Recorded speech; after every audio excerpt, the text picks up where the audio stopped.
O Grupo Espírita Amadeu Ferretti apresenta o estudo sequencial da obra O Livro dos Espíritos. Muita paz a todos, aqui é a Cláudia Costa, sou do Grupo Espírita Amadeu Ferretti, é um prazer enorme estarmos aqui e no momento de agora, podendo gravar online, estar em casa e poder apresentar o vídeo no nosso canal do YouTube dessa casa que nos acolhe com tanto amor e carinho, em Campo Grande, no Rio de Janeiro, né? E hoje nós vamos falar sobre materialismo.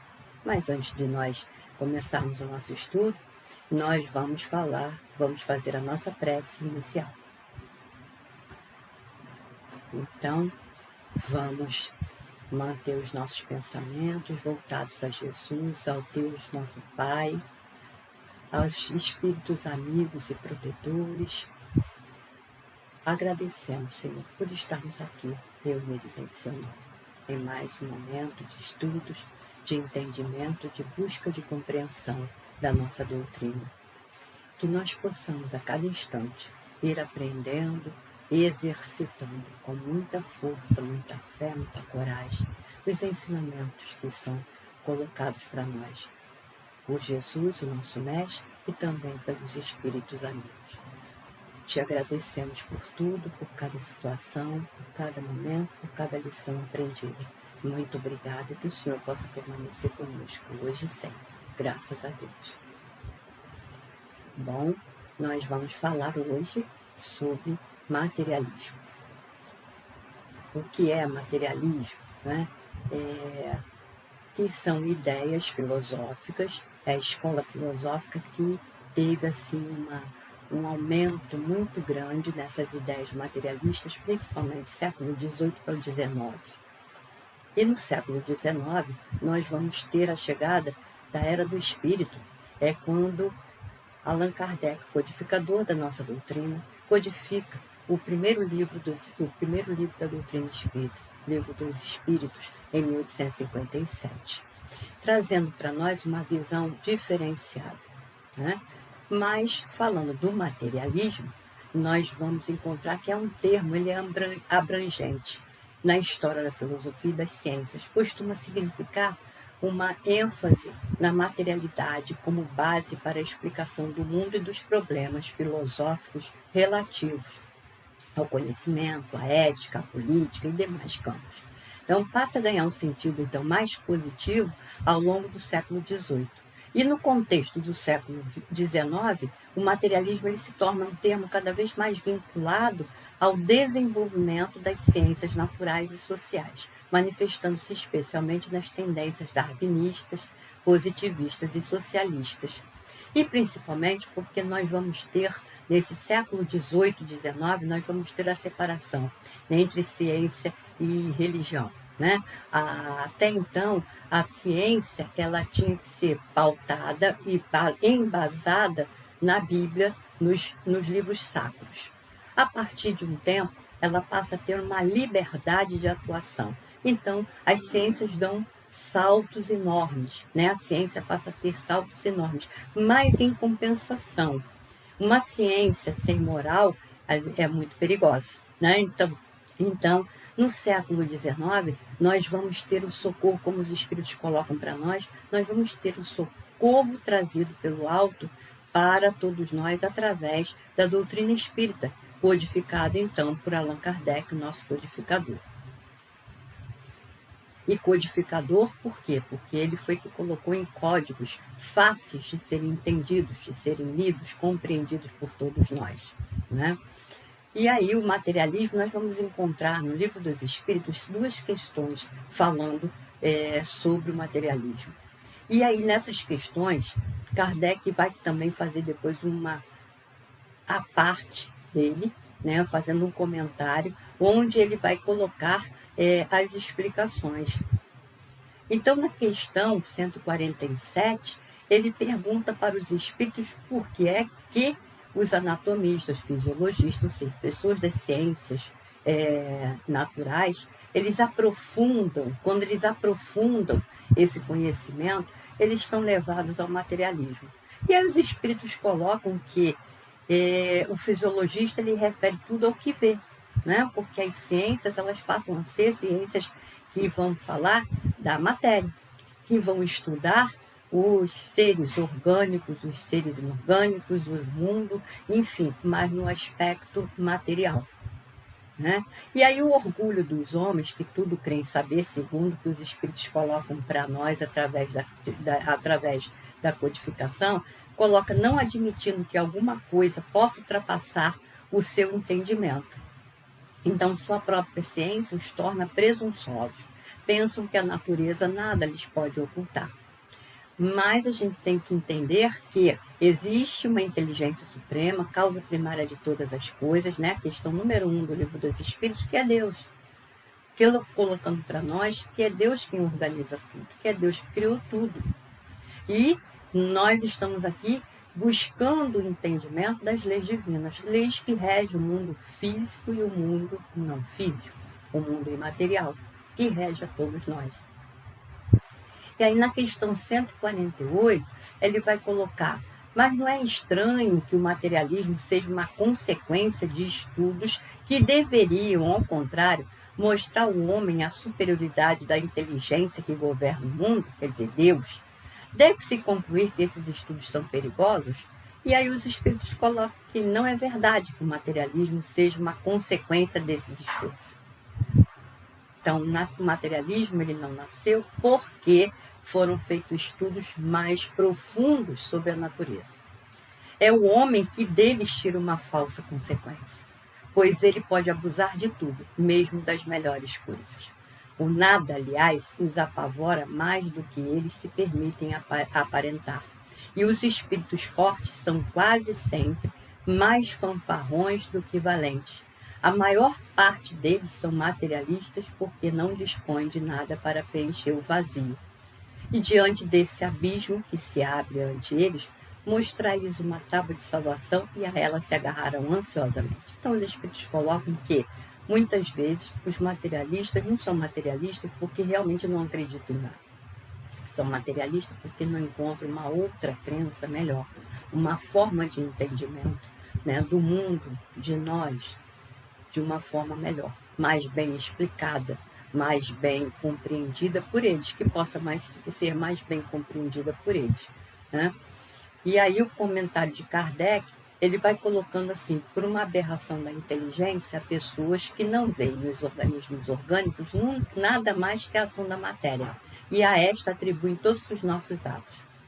Então, quando nós começamos a observar só o superficial, só o que está na carne, só o que está na matéria, nós vamos esquecendo do que é transcendente à matéria. Não vem no corpo humano senão a máquina elétrica. Não estudar o mecanismo da vida senão no funcionamento dos órgãos. Viram-na extinguir-se, muitas vezes pela ruptura de um fio, e nada mais perceberam além desse fio. Procuraram descobrir o que restava e, como não encontraram mais do que a matéria inerte, não viram a alma escapar-se e nem puderam pegá-la. Concluíram que tudo estava nas propriedades da matéria, que, portanto, após a morte, o pensamento se reduz ao nada. E é muito triste, nada consolador, quando nós imaginamos que, após a morte do corpo físico, nada mais existe. Que todos os nossos pensamentos, sentimentos, todas as conquistas morais que nós já adquirimos, todas as conquistas intelectuais que nós alcançamos, elas estão perdidas, acabadas. Né?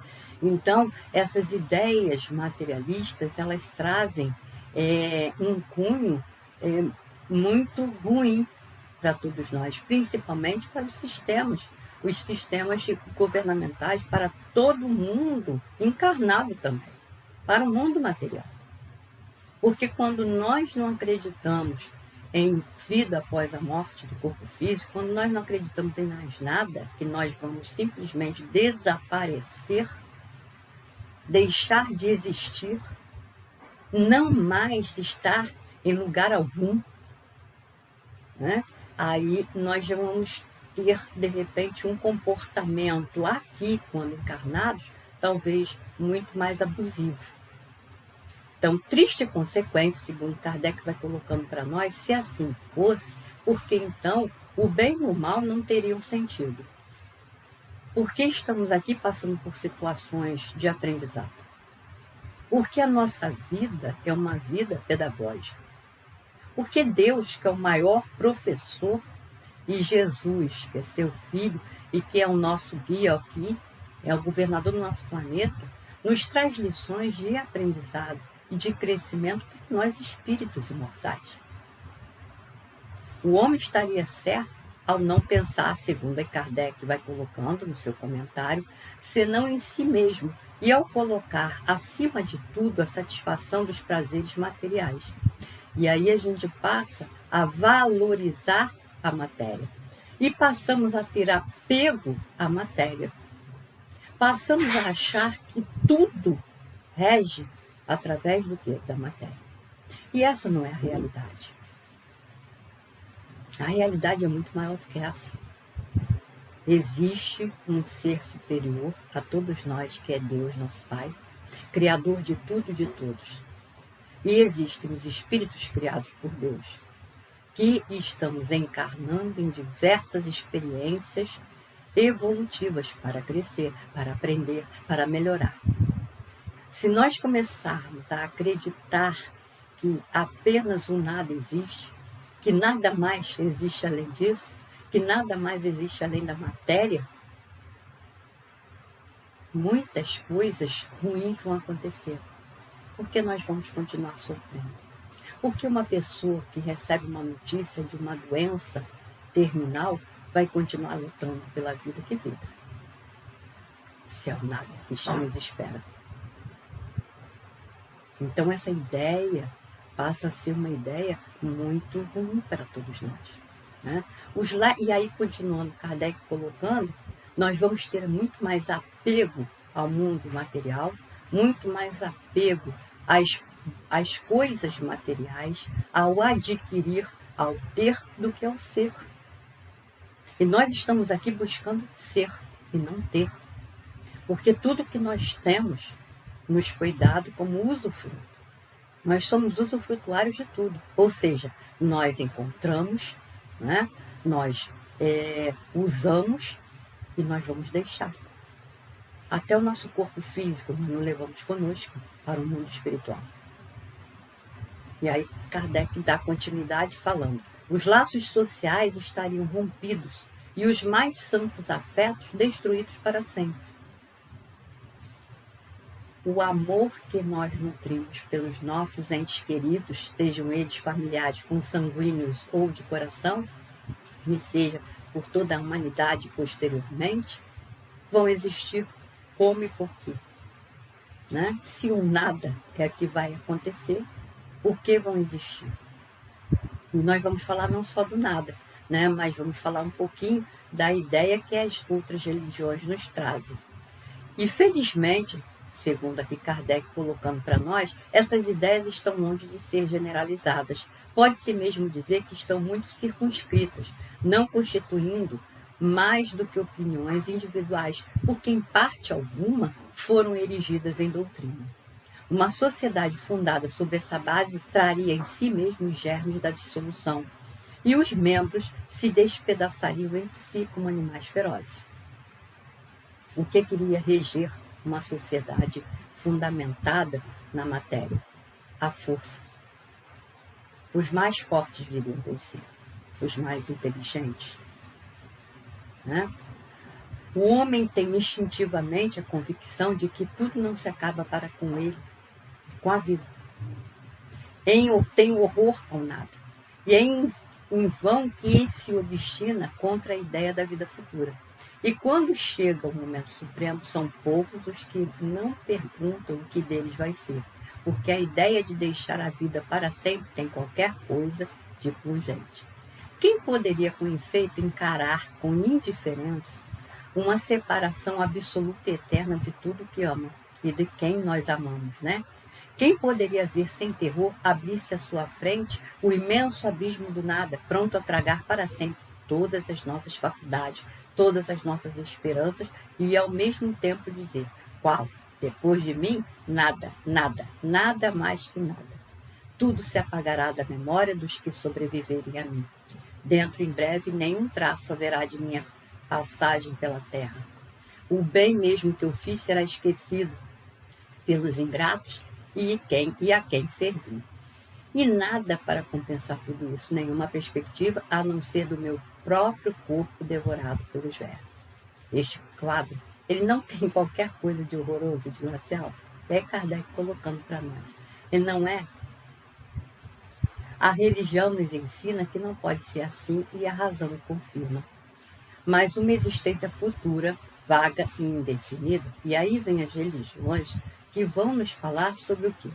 Céu, inferno, não é? Desde a antiguidade que nós vamos encontrar esses locais, como se fossem locais circunscritos, onde, né, nós vamos ter um céu. Mas é um céu de quê? De ociosidade? Nós vamos ficar vagando sem fazer nada? Quando é o trabalho que nos leva ao crescimento e ao progresso, né? E os outros de nós, né? Ou nós mesmos que estaremos condenados ao inferno, uma penalidade eterna? Onde está a justiça e a bondade divina? De condenar filhos, porque somos todos filhos de Deus. Assim Jesus, nosso mestre, nos ensinou. Somos todos filhos do mesmo Pai, portanto somos todos irmãos. Então, a condenação a uma penalidade eterna. É eterna, nós temos ideia que seja a eternidade para toda a vida, para todo sempre. Para todo sempre. Nós somos espíritos imortais, fomos criados simples e ignorantes por Deus, para aprendermos com a perspectiva da perfeição, a perfeição relativa de criaturas criadas por Deus, né? De filhos de Deus. Mas muitas vezes as religiões nos ensinam que nós podemos morrer, desencarnar, deixar o corpo físico e ir para uma penalidade eterna e viver sofrendo. Mas algumas religiões já estão colocando que esse sofrimento não é um inferno de fogo queimando todo o tempo inteiro. Mas, mesmo assim, que suplícios seriam esses? E seriam eternos, um sofrimento atroz, né? E aí, Kardec vai nos colocando que a religião, então, nos ensina isso, que nós continuamos a existir. Mas aí, o que é a alma? Né? E tem ela uma forma, alguma aparência, que quando nós começamos a entender que somos espíritos, nós começamos a entender que somos espíritos, que temos o corpo perispirítico, que foi o nome mais aproximado que deram a Kardec de um corpo etéreo, né? Que esse corpo que faz a ligação entre o espírito propriamente dito e o corpo físico. E aí, portanto, nós passamos, né, o espírito ele passa a ter uma forma humana. Para nós que vamos viver no mundo das formas, né, espíritos que estamos aqui em progresso evolutivo, nós vamos viver no mundo das formas, tanto no mundo espiritual como aqui no mundo material. E então é necessário que tenhamos a matéria, o corpo físico. E unindo a esse corpo físico, nós o espírito vai se unir ao corpo físico, mas existe um corpo intermediário que é o perispírito. E aí a gente passa a ter uma visão mais definida do espírito, né? Então nós passamos até a compreender um pouco mais essa relação entre desencarnados e encarnados. E a religião nos ensina também que seremos felizes ou desgraçados, segundo o bem ou o mal que tenhamos feito. Mas qual é esse bem que nos espera no seio de Deus? E aí, é uma contemplação eterna, sem outra ocupação? As chamas do inferno são uma realidade ou apenas um símbolo? A própria igreja os compreende nesse último sentido, que é um símbolo, né? E que sofrimentos são esses? Onde se encontra o lugar de suplício? Em uma palavra, o que se faz, o que se vê nesse mundo que nos espera a todos. Ninguém costuma-se dizer, voltou de lá para nos dar conta do que existe. É verdade isso? E a doutrina espírita vem nos trazer que isso é um erro. E a missão do espiritismo é precisamente a de nos esclarecer sobre esse futuro. A de nos fazer, até certo ponto, vê-lo e tocá-lo. Não mais pelo raciocínio, mas através dos fatos. Graças às comunicações espíritas, isto não é mais uma presunção, uma probabilidade sobre a qual cada um pinta à vontade, que os poetas embelezam por suas ficções ou enfeitam de imagens alegóricas que nos seduzem. É a realidade que nos mostra a sua face, porque são os próprios seres de além-túmulo que nos vêm contar a sua situação, dizer-nos o que fazem, permitir-nos assistir, por assim dizer, a todas as peripécias da nova vida. Né? E por esse meio, nos mostra, através da mediunidade, nos mostra a sorte inevitável que nos está reservada, segundo os nossos méritos e os nossos delírios. O que nós fazemos, como agimos, como pensamos, como sentimos, como agimos, vai traçar a nossa rota no mundo espiritual. Nós vemos do mundo espiritual, é um mundo que existe independente do mundo material. É o mundo da causa. Nós estamos no mundo dos efeitos, que é o mundo material. E estamos aqui por um certo período de tempo, de aprendizado, né? E aí, nesse período, nós nascemos com um tempo para viver encarnados. E depois voltar ao mundo espiritual, que é a verdadeira pátria do espírito. Depois retornar, porque aí nós vamos entender a doutrina espírita, porque nos já foi colocado, e como também uma lei, como lei divina, é a lei da palingenesia, a lei da reencarnação. Nós vamos reencarnar, ou seja, estar de novo na matéria, no corpo físico, para agirmos diferenciadamente, modificando as nossas tendências negativas, adquirindo qualidades, sentimentos voltados para o bem. Então, nós passamos a entender, né, que a nossa vida aqui, a vida na matéria, é uma vida transitória. E que a matéria, como tudo no mundo, ela vai se transformando, em que, portanto, ela retorna ao corpo físico, os átomos são liberados na natureza e vão constituir outros corpos físicos. Mas que o ser imortal, esse continua a existir após a morte do excesso do corpo físico. Né? E aí, essas ideias não são ideias antirreligiosas, né? Bem pelo contrário, né? Pois aí que vai tirar, aí mostrar que a nossa fé tem um porquê e que nós vamos ter a confiança no futuro, porque ele existe. Com toda certeza ele existe, nós continuaremos a existir. Então o Espiritismo é o mais poderoso auxiliar da religião. E se assim acontece é porque Deus o permite. E o permite para reanimar as nossas esperanças vacilantes e nos conduzir ao caminho do bem, pelas perspectivas do futuro. É o Espiritismo quem nos dá toda a força, né? Nos mostrando através dos fatos, ou seja, foi estudado a mediunidade de uma forma laboratorialmente, provando que os espíritos existem de fato, que tudo esse mundo que nós não vemos a olho nu, ele existe. E trazendo para nós, então, uma perspectiva diferenciada. Quando eu começo a me entender que eu sou um espírito imortal, eu tenho que agir de uma forma muito melhor. Eu tenho que ter a responsabilidade muito maior. Porque eu sou um espírito que vou angariar coisas boas ou ruins para a minha economia moral.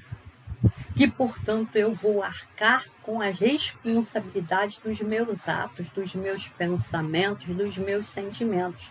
Se forem bons, maravilhoso. Se forem maus, eu vou ter que consertar.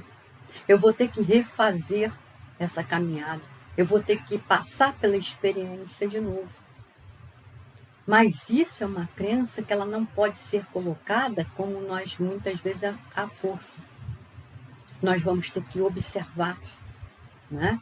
Nós vamos ter que realmente começar a observar os fatos que nos cercam. Por que que uns sofrem mais, outros sofrem menos? Por que que estamos num mundo ainda em que a dor impera? Por causa das nossas dificuldades ainda, não é? Que Deus é nosso Pai, mas é um Pai de amor. E um Pai justo, que espera, portanto, que nós possamos aprender. Porque é assim que nós vamos nos desenvolvendo, espiritualmente falando. Então, essas crenças, a crença na doutrina espírita, no mundo espiritual, na vida após a morte, ela vai ser colocada como Jesus nos ensinou, com calma, com fraternidade, né? E respeitando ainda as limitações do nosso próximo, ainda respeitando a crença do outro, né? Nós não acreditamos numa penalidade eterna, nós temos certeza que a alma é imortal, que o espírito é imortal, que retorna para o mundo material. Então há reencarnação, portanto não há penalidade eterna, mas também não há ociosidade, que o mundo espiritual é um mundo de trabalho, é um mundo dinâmico, de crescimento também, né?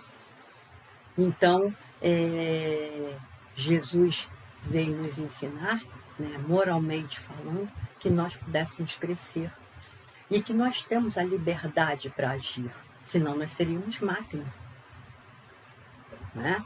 Então, nós temos todo o livre-arbítrio sobre os nossos atos, nós temos a liberdade de agir, porque nós temos liberdade de pensar.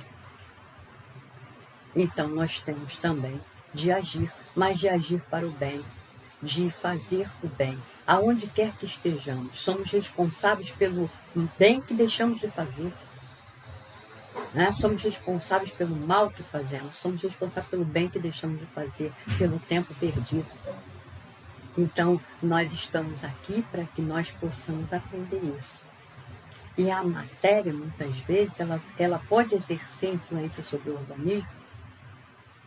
O espírito ele pode estar limitado em um corpo físico que não pode expandir o seu espírito, ou seja, com algumas limitações físicas, mentais, né? Mas isso não é à toa, é para aprendizado, para momentos de reflexão e para evitar um mal maior, porque muitas vezes nós fazemos e nos acostumamos a fazer tantas coisas erradas que continuamos a fazer, né? E até que um dia a gente vai ter que refletir sobre isso para fazer de uma outra forma, né? E então, só para terminar, que o nosso tempo está esgotando, só para terminar aqui eu vou ler um pouquinho do Momento Espírita, que nos fala sobre os perigos do materialismo. Está no Momento Espírita.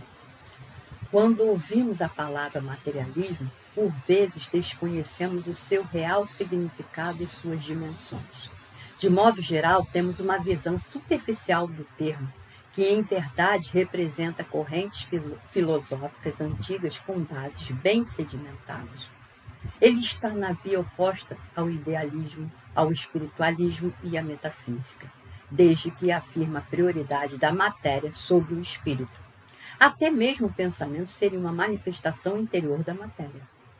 Vale ressaltar que o materialismo se estende ao modo de viver em que o gozo das coisas materiais se apresenta como uma filosofia de vida, caracterizada pelo grande apego aos bens materiais.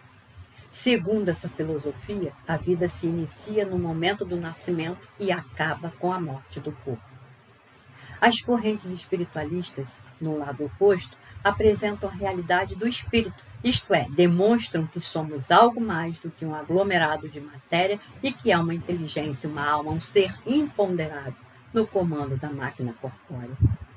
O Espiritismo, quando se apresenta como a ciência que trata da natureza, da origem e do destino dos espíritos, bem como de suas relações com o mundo corporal, deixa claro seu perfil espiritualista, devidamente embasado em métodos científicos de estudo.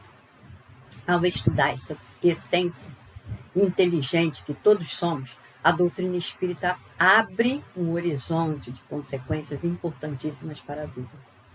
Suponhamos que um homem de 20 anos tenha certeza de que vai morrer aos 25. O que fará ele nesses 5 anos que ainda lhe restam? Trabalhará para o futuro? Certamente que não. Ele tratará de desfrutar a vida o mais possível, considerando como um engano obrigar-se a fadigas e privações sem proveito. Mas se ele tiver certeza de viver até os 80 anos, agirá de forma totalmente diferente, porque compreenderá a necessidade de sacrificar alguns instantes do repouso atual para assegurar o repouso no futuro, durante longos anos. O mesmo ocorre com aquele para quem a vida futura é uma certeza. Quando existe dúvida quanto à existência da vida futura, o indivíduo é conduzido naturalmente a tudo sacrificar aos prazeres do presente. Daí dar importância excessiva aos bens materiais. A cobiça, a inveja e o ciúme daquele que tem pouco contra o que tem muito são estimulados pela importância atribuída aos bens materiais. Da cobiça ao desejo de se conseguir a qualquer preço o que o vizinho possui, não há mais que um passo, surgindo então os ódios, as discussões, os processos, as guerras e todos os males engendrados pelo egoísmo. Com a dúvida sobre o futuro, o homem abatido nesta vida pelo desgosto e pelo infortúnio, só vê o fim dos seus sofrimentos na morte. E não esperando mais nada, acha racional abreviá-los pelo suicídio. Vejamos aí um dos grandes perigos do materialismo, a falta de significado da existência, a vida vazia, sem propósito e sem perspectiva de futuro. Somos espíritos atuando sobre a matéria. A matéria nos serve e não o contrário. Pensemos a respeito e alicercemos nossos valores nessas certezas maiores. Então, muita paz a todos, muito obrigada pelo carinho, pela atenção, né? E que nós possamos cada vez mais entender que somos espíritos imortais e estamos aqui para aprendizado, para crescimento, mas que nesse aprendizado e crescimento que nós vamos evoluindo. Muita paz a todos, muito obrigada pelo carinho, pela atenção e vamos à nossa prece de encerramento. E assim, Senhor, nós agradecemos ao Senhor, a Jesus, nosso irmão maior, espiritualidade boa e amor, por tudo que nós temos, por tudo que adquirimos, por tudo que somos, que nós possamos a cada instante melhorar para sermos espíritos melhores em cada momento. Muito obrigada por tudo, que o Senhor esteja sempre presente a nos envolver. Obrigada, graças a Deus. Muita paz a todos. Obrigada. Convidamos a todos para assistirem à nossa próxima palestra. Aguardamos vocês!